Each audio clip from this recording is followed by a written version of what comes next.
Bien, el tema 9 se titula Evaluación de acciones, primera parte. La diferencia entre el capital de deuda y el capital patrimonial, primeramente, pues debemos saber que ambas son fuentes externas de financiamiento que utilizan las empresas.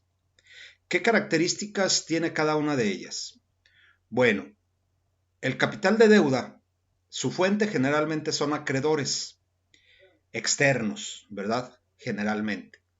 Y el capital patrimonial, su fuente son los inversionistas, tanto interna como externamente. ¿Cuáles son los derechos del emisor de capital de deuda? Pues que se le pague. Es el derecho que tiene sobre lo que ha financiado a la empresa. Y el capital patrimonial pues tiene expectativas de reembolso, ¿verdad? No existe la plena seguridad de que va a obtener pues todo lo que pueda invertir en una acción, en un bono, etcétera. ¿Cuáles son los casos más claros de cada uno de ellos? Bueno, pues en el caso de la deuda, del capital de deuda, se conocen como préstamos y son los bonos, es el producto financiero en sí. En cambio, en el capital patrimonial se conoce como acciones. De eso es de lo que vamos a hablar básicamente el día de hoy. ¿Qué voz tienen en la administración, en la toma de decisiones? Pues el que otorga capital de deuda, pues no tiene ninguna, ¿verdad? Sin embargo, el capital patrimonial sí tiene voz en la administración, dependiendo del porcentaje accionario. El vencimiento, bueno, pues el vencimiento en el capital de deuda está establecido. En cambio, en el capital patrimonial no hay ninguna fecha de vencimiento.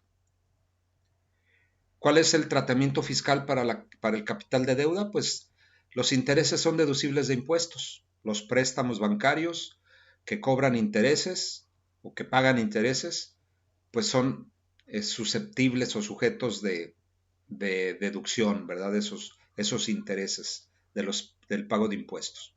El capital patrimonial, pues no tiene ninguna deducción. Ahí no hay deducción ni tratamiento fiscal especial. Entonces, la diferencia entre el capital de deuda y el capital patrimonial, pues no es una, sino son varias. Entre ellas, lo que luego resulta fundamental es en el pago, ¿no? En uno hay un derecho sobre el pago y en el otro hay expectativas de reembolso. Bueno, existen dos tipos de acciones generalmente conocidas, ¿verdad? Que son las acciones comunes y las acciones preferentes. Una empresa puede obtener capital patrimonial a través de la venta de acciones comunes o preferentes. Todas las corporaciones emiten inicialmente acciones comunes para recaudar capital patrimonial. Algunas de estas empresas emiten posteriormente acciones comunes adicionales o acciones preferentes para recaudar más capital patrimonial. Aunque las acciones comunes y las preferentes son una forma de capital patrimonial, las acciones preferentes tienen algunas similitudes con el capital de deuda, lo que las distingue significativamente de las acciones comunes. Hemos oído hablar mucho a lo largo de nuestros cursos de contabilidad o finanzas, o bien cuando hablamos o hacemos el análisis financiero, pues hablamos de las acciones, ¿verdad? Sabemos que las acciones pues son formas de representación del capital patrimonial. Ahorita sabemos que es capital patrimonial y que este se divide en dos tipos, acciones comunes y acciones preferentes.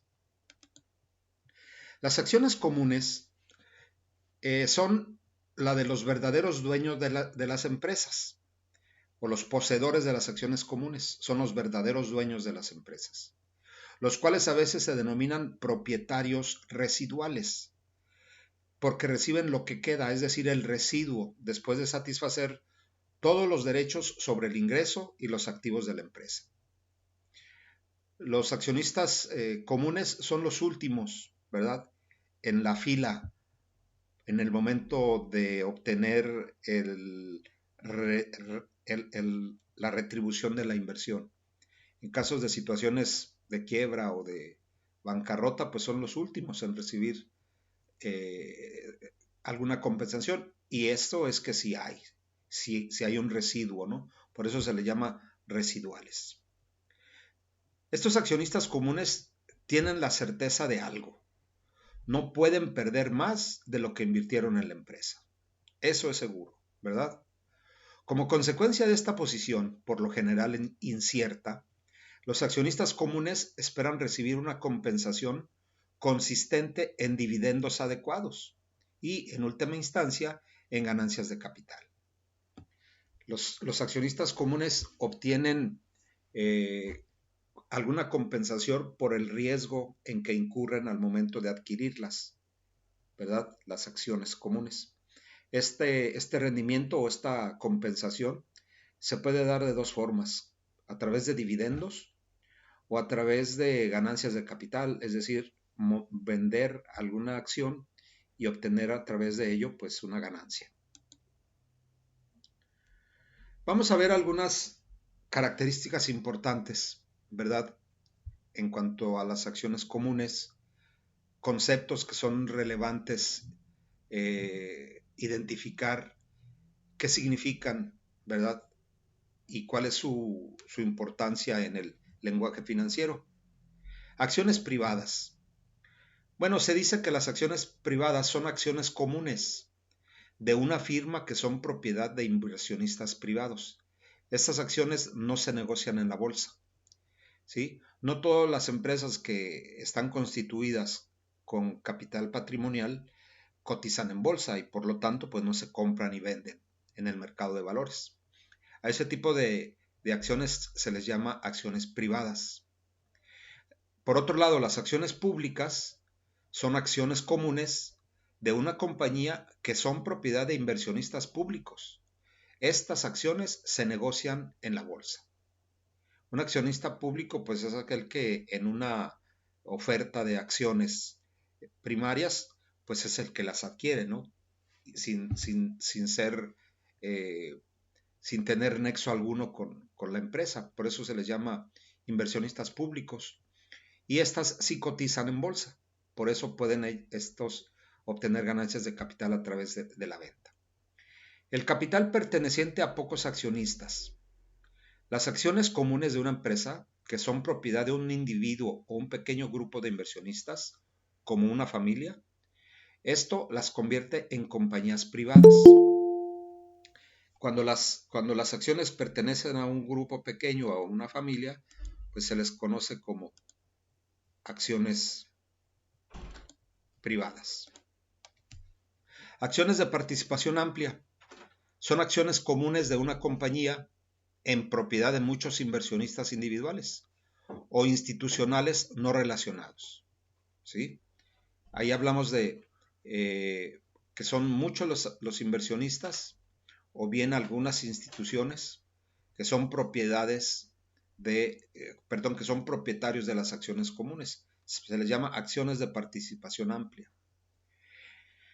Cuando nosotros hacemos la evaluación de un bono o la evaluación de una acción, escuchamos la palabra valor a la par. Bueno, pues el valor a la par de las acciones es un valor arbitrario establecido para efectos legales en los estatutos corporativos de la empresa.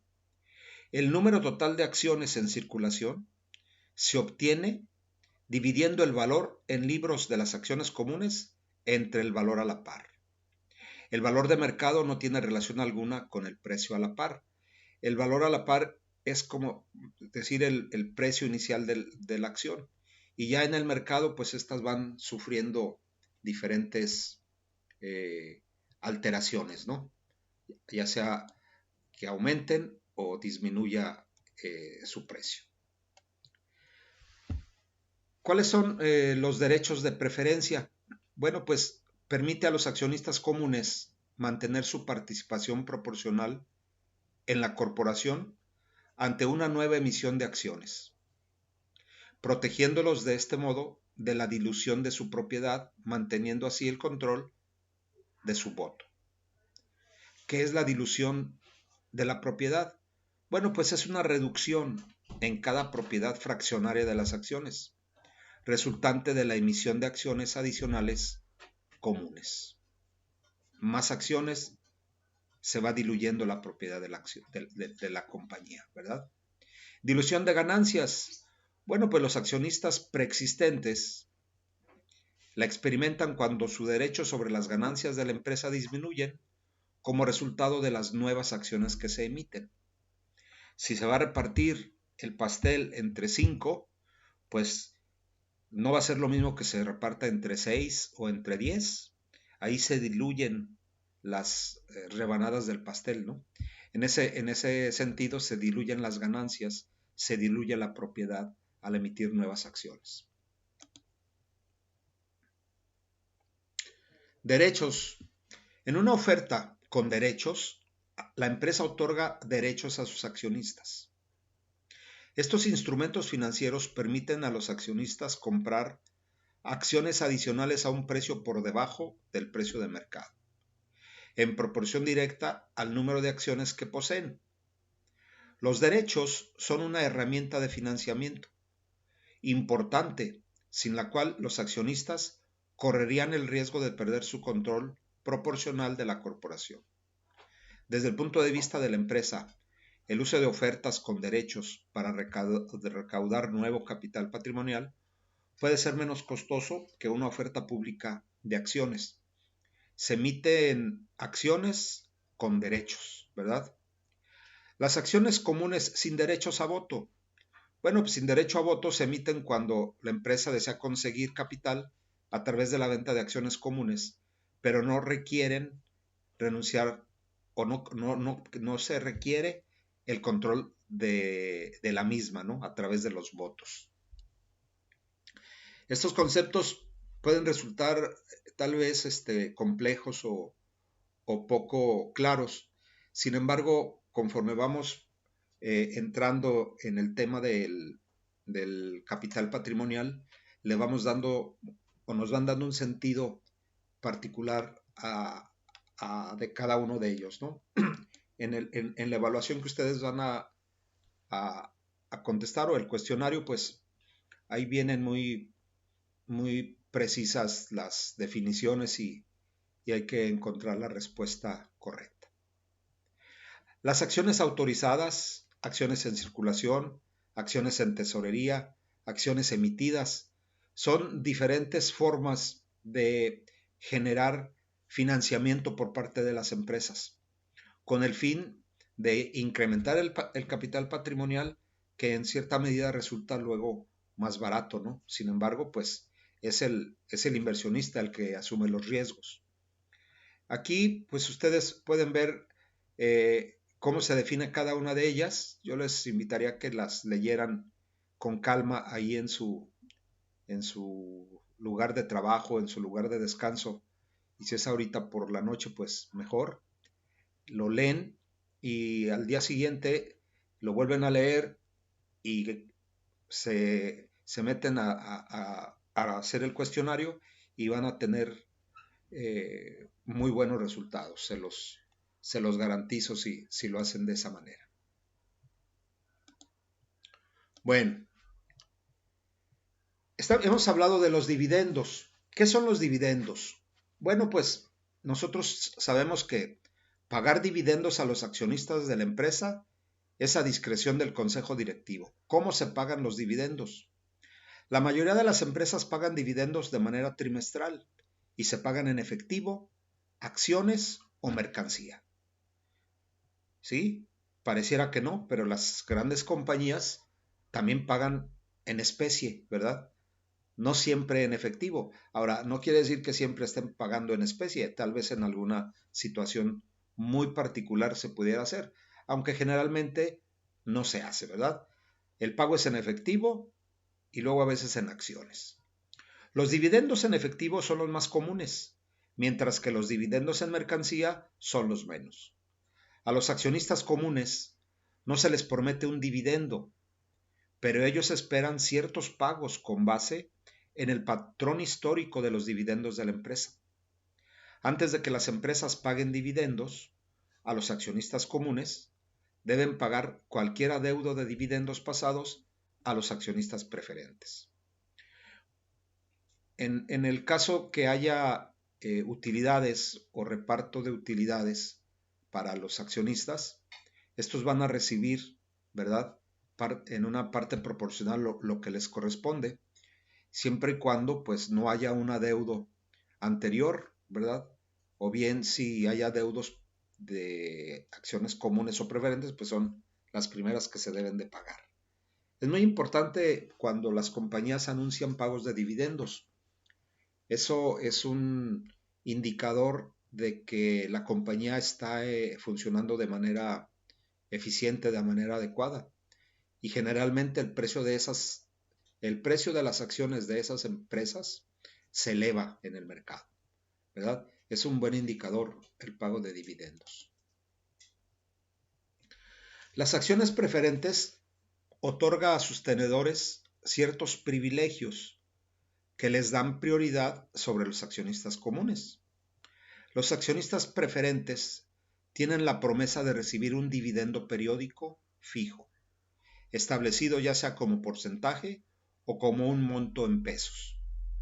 La manera en que se especifica el dividendo depende de si las acciones preferentes tienen un valor a la par. La acción preferente con valor a la par tiene establecido un valor nominal y su dividendo anual se especifica como un porcentaje de ese valor. Una acción preferente sin valor a la par no tiene establecido un valor nominal, pero su dividendo anual se establece en pesos. De una o de otra manera, ¿sí?, el accionista preferente tiene garantizado el pago de un rendimiento, ¿verdad?, por llamarlo de una forma, de una compensación por su inversión. Lo tiene garantizado, salvo y siempre que la empresa se mantenga laborando y que obtenga utilidades, ¿verdad? No es de que, ya si la empresa está en bancarrota, pues se les va a dar alguna liquidación primero a ellos, naturalmente. Bueno, los derechos básicos de los accionistas preferentes pues son más favorables que los accionistas comunes, se consideran casi deuda, porque de manera muy similar a los intereses de la deuda, especifican un pago periódico fijo, pero difieren de esta en que no tienen fecha de vencimiento. Como tienen un derecho fijo sobre el ingreso de la empresa, están expuestas a menor riesgo. También tienen prioridad en la distribución de los activos, en caso de que la empresa quiebre, aun cuando deben hacer fila detrás de los acreedores. En una liquidación, el monto normalmente es igual al valor a la par o establecido de la acción preferente. Los accionistas preferentes normalmente no reciben un derecho de voto. No obstante, algunas veces se permite a los accionistas preferentes elegir a un miembro del consejo directivo. En este último párrafo vienen algunas ideas que me gustaría que las fueran subrayando o anotando por ahí, pues para tenerlas presentes en el momento de aplicar en el cuestionario, ¿verdad? ¿Cuáles son las características de estas? Bueno, pues son los convenios restrictivos de una emisión de acciones, tienen por objetivo garantizar la existencia continua de la empresa y el pago de dividendos. Estos convenios incluyen disposiciones sobre dividendos pasados, la venta de títulos, garantías preferentes, las fusiones, las ventas de activos, los requisitos de liquidez mínima y las readquisiciones de acciones comunes. La violación de convenios les permite generalmente obtener representación en el consejo directivo de la empresa o forzar el retiro de sus acciones por arriba de su valor nominal o valor establecido. Siempre que se vaya a adquirir acciones preferentes, pues hay convenios que se deben de establecer y aceptar por parte de los adquirientes de ese tipo de acciones. Son acumulativas. Las acciones preferentes a las que se deben pagar todos los dividendos atrasados, es decir, adeudados, junto con el dividendo actual, antes de pagar dividendos a los accionistas comunes. ¿sí? Si hay atraso en el pago de dividendos porque no hubo utilidades, bueno, pues en el momento que él lo haya, se van a tener que pagar, ¿verdad? Y primero las preferentes y si sobra algo, pues para los accionistas comunes.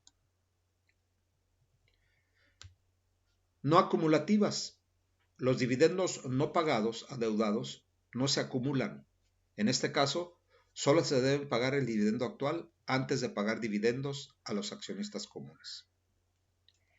Son rescatables. Bueno, permiten al emisor retirarlas dentro de cierto periodo y a un precio especificado. El precio de rescate normalmente se determina por encima del precio de la emisión inicial, pero puede disminuir con el paso del tiempo. Hacer rescatables a las acciones preferentes ofrece al emisor una manera de concluir con los pagos fijos si las condiciones son propicias.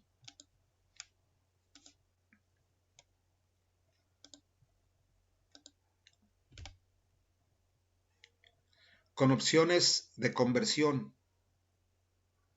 Bueno, permite a los tenedores cambiar cada acción por un número establecido de acciones comunes en una fecha determinada.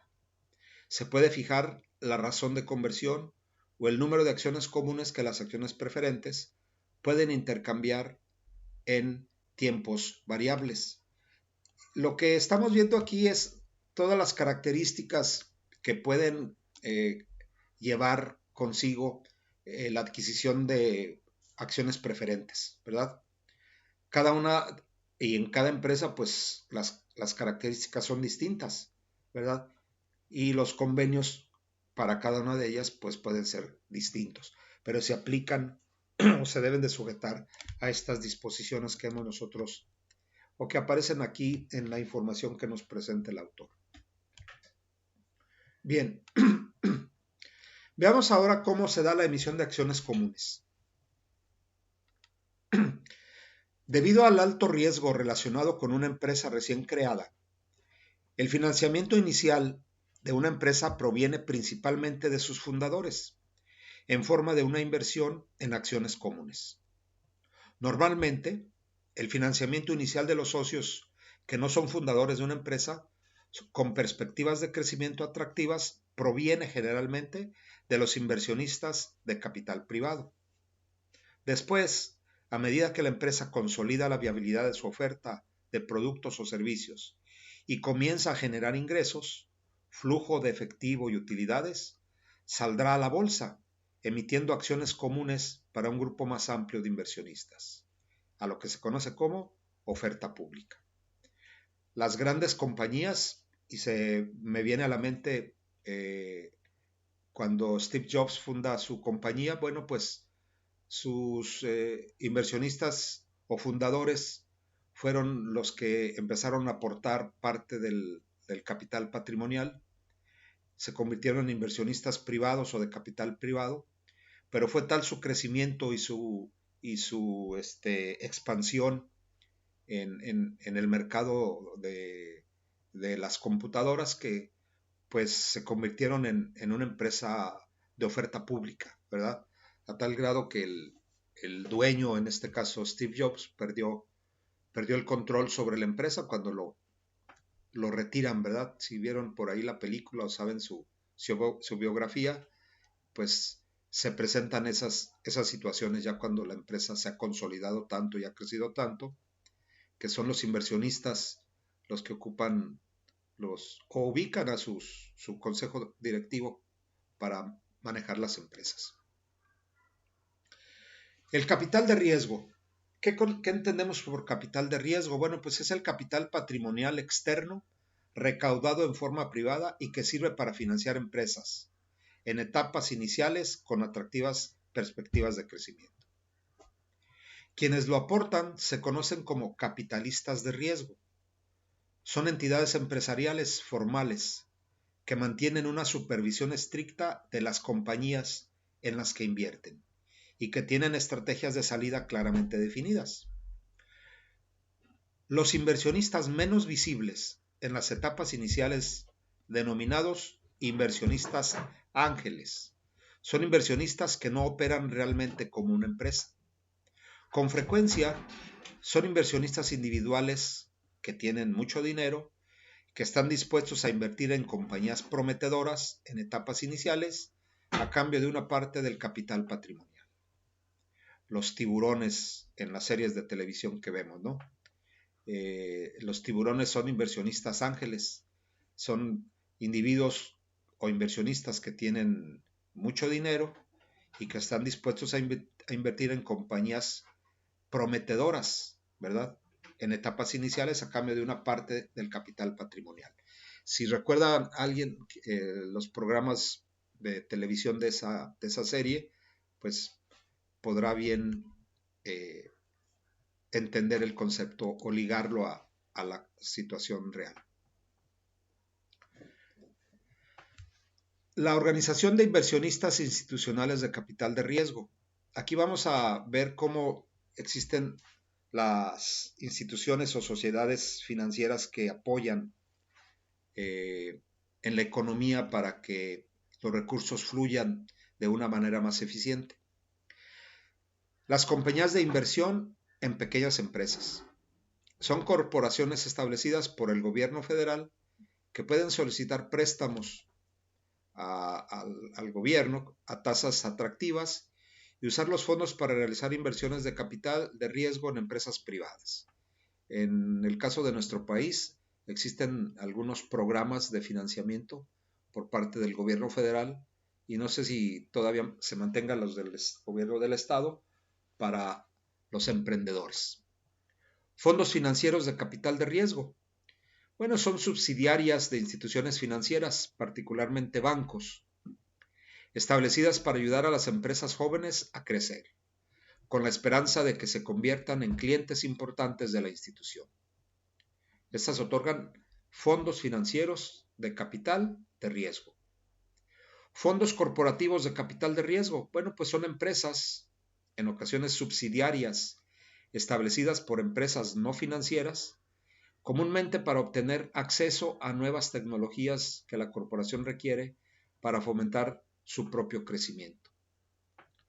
Y hay sociedades limitadas de capital de riesgo, que son sociedades limitadas organizadas por empresas profesionales de capital de riesgo, que actúan como el socio general y organizan e invierten en la sociedad y la administración, usando los fondos limitados de los socios. Los capitalistas de riesgo profesionales liquidan finalmente la sociedad y distribuyen lo recaudado entre los socios. Ahí es únicamente mención de algunas organizaciones de inversionistas, ¿verdad? Que existen y que, bueno, algunas funcionan en nuestro país, otras no lo tanto. ¿Qué significa la cotización en bolsa? Cuando una empresa desea vender sus acciones en el mercado primario, tiene tres alternativas. Bueno, pero ¿qué es el mercado primario? Ya habíamos dicho, ¿no? Que el mercado primario es aquel donde se emiten los valores por primera vez. Es cuando salen a la venta por sus emisores, pues redundando la palabra, sus emisores originales, ¿sí? Tienen tres alternativas cuando las acciones se venden en el mercado primario. Una oferta pública, en la que ofrece sus acciones en venta al público en general. Eso se conoce como oferta pública inicial. 2. Una oferta de derechos, en la que las nuevas acciones se venden a los accionistas ya existentes. Y 3. Una colocación privada, en la que la empresa vende nuevos títulos directamente a un inversionista o grupo de inversionistas. ¿Sí? Quiere decir que una empresa puede vender acciones en el mercado primario, claro, los va a sacar a la venta, pero tiene esas tres alternativas. No todas la venta de acciones son oferta pública, ¿verdad? Hay otras dos opciones más que vemos aquí en la diapositiva.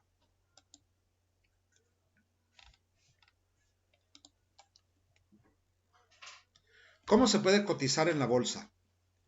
Bueno, pues hay que obtener la aprobación de sus accionistas existentes, es decir, los accionistas que poseen las acciones en forma privada.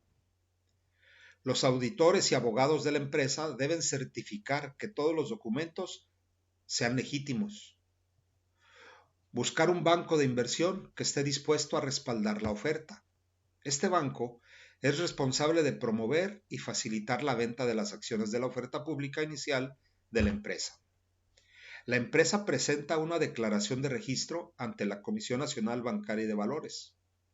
Una parte de la declaración de registro se denomina prospecto, el cual describe los aspectos clave de la emisión, el emisor, así como su posición administrativa y financiera. Durante el periodo de espera entre la presentación de la declaración de registro y su aprobación, los posibles inversionistas reciben un prospecto preliminar. Esta versión preliminar se denomina arenque rojo, debido a una nota impresa en rojo en la portada que indica la naturaleza tentativa de la oferta. Después de que la Comisión Nacional Bancaria y de Valores aprueba la declaración de registro, la comunidad inversionista comienza a analizar las perspectivas de la empresa.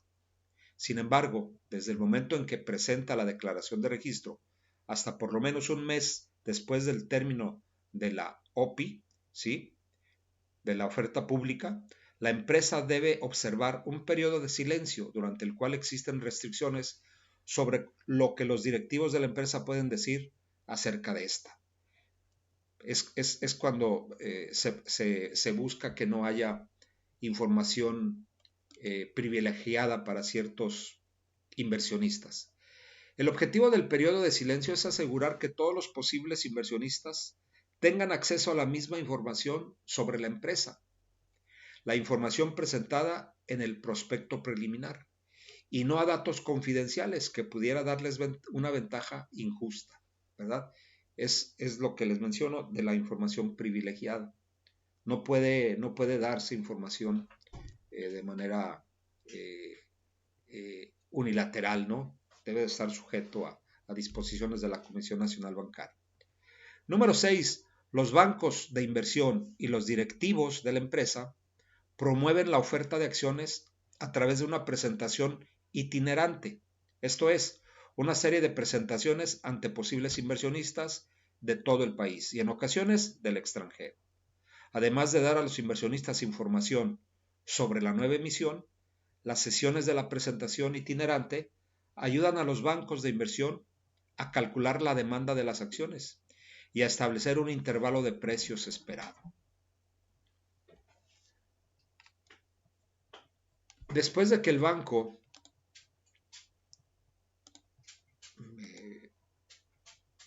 me fui para adelante, oh, caray. Después de que el banco ya brinca. Después de que el banco establece las condiciones y los precios de la emisión, la Comisión Nacional Bancaria de Valores debe aprobar la oferta, ¿sí? No cualquiera puede cotizar en bolsa, cualquier empresa, y pues se requiere de un proceso muy estricto por parte de la Comisión Nacional Bancaria de Valores, puesto que va de por medio el riesgo de los inversionistas, ¿verdad? La confianza que se tenga en los mercados de valores de cada país o de cada región. Entonces, por eso es muy delicado y muy, ¿cómo le diré? Muy cuidadoso el escrutinio para poder autorizar a un emisor y que cotice en bolsa. ¿Cuál es el papel de la banca de inversión? La mayoría de las ofertas públicas se realizan con la ayuda de un banco de inversión. Este es un intermediario financiero que se especializa en la venta de nuevas emisiones de títulos y en asesorar a las empresas sobre transacciones financieras importantes. La principal actividad del banco de inversión es la colocación de las acciones. Este proceso implica comprar la emisión de títulos a la corporación emisora a un precio acordado y correr el riesgo de revenderla al público a cambio de una utilidad. El banco de inversión también ofrece asesoría al emisor sobre precios y otros aspectos importantes de la emisión. Ya para terminar nuestra sesión el día de hoy, en el caso de emisiones muy grandes de títulos, el banco de inversión incluye a otros bancos como socios para formar un sindicato colocador. El sindicato comparte el riesgo financiero relacionado con la compra al emisor de toda la emisión y la reventa de los nuevos títulos al público. El banco de inversión inicial y los miembros del sindicato forman un grupo vendedor, integrado normalmente por ellos mismos y diversas empresas de corretaje. Cada miembro del grupo vendedor acepta la responsabilidad de vender cierta parte de la emisión y recibe una comisión por los títulos que vende. La compensación por los servicios de colocación y venta consiste generalmente en un descuento en el precio de venta de los títulos. Existe un complejo sistema financiero, ¿verdad? En las economías de mercado como la que nosotros vivimos. Una economía que tiende más al mercado, ya no tanto es una economía mixta, aunque por ahí hay algunas tendencias a que el Estado participe, ¿no? Pero bueno, seguimos pensando en una economía de mercado. El sistema financiero debe de ser tan eficiente que logre pues el objetivo para el cual existe, que es canalizar los recursos, ¿verdad? De los ahorradores netos, los inversionistas, a los prestatarios netos, que son las empresas, ¿no? Recibir ese financiamiento que les permita crecer, a la vez generar empleo y mejorar el nivel de vida de la sociedad. Bien, hasta aquí, jóvenes, es el tema del día de hoy, ¿verdad? Como les dije al principio, pues es un material bastante extenso en cuanto a conceptos. Es un número muy importante de conceptos nuevos y que a lo mejor escuchamos por primera vez. Sin embargo, pues al irlos leyendo y entendiendo, pues vamos a encontrar su significado y su importancia dentro de la evaluación de acciones. ¿Cómo vamos a poder nosotros hablar un lenguaje financiero si no conocemos los conceptos importantes, ¿no? Los conceptos que marcan esa diferencia entre el financiero y el que no lo es? Muy bien, muchas gracias. Voy a detener hasta aquí la grabación y continúo con ustedes.